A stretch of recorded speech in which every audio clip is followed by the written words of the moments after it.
last hour here. The Dow is the only thing that's positive, but let's hope things could change. It looks like it's getting a little better. Let's bring in Nicole. She's at the New York Stock Exchange. Nick, we talked about some of the big retail winners in the last hour. Another winner in the sector is Foot Locker.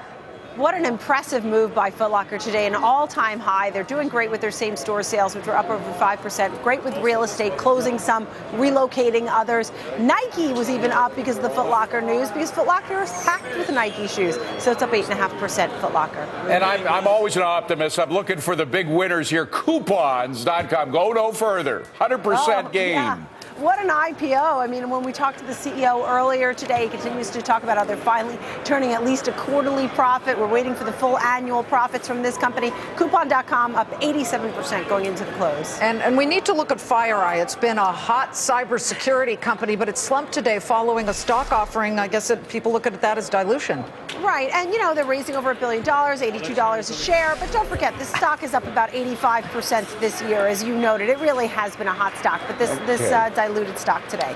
By the way, it's not always good when some things go up, like the 10-year Treasury rate, and that is up significantly today. So we're going to be keeping an eye on that as well. Here it goes. The bells close the markets for today. Clinging on Wall Street, we see how stocks finished up. The Dow Jones Industrial is finally showing some signs of life in the last couple of minutes, up about 29 points. The Russell 2000 down 1.25 point. The NASDAQ struggled all day long, down 16 points. So an interesting day for the markets, what with the February jobs report and, of course, more headlines out of Ukraine, David. All right, let's get you through your front page headlines. First of all, today's jobs report did catch investors by surprise with a bigger than expected gain in non-farm payrolls. The economy creating 175,000 new jobs last month. That's higher than expected. The unemployment rate, though, did tick up slightly to 6.7%. The U.S. international trade gap widening just a bit in January, expanding 0.3%. Economists say the data suggests consumers are continuing to spend cautiously.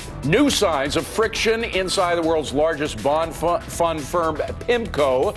Reuters reporting that founder Bill Gross has accused departing CEO Mohamed El-Erian of trying to undermine him by talking to the Wall Street Journal about tensions inside the firm. Apple has maintained its lead over rival Samsung in the U.S. smartphone market. Comscore says Apple's share was 41.6% in the quarter ending January 31st, while Samsung, again in the U.S., had 26%. Visa and MasterCard, the world's two largest payment networks, have formed a new group to improve security of their systems. This follows a number of high-profile data breaches, including one at Target during the holiday shopping season. And Boeing rival Airbus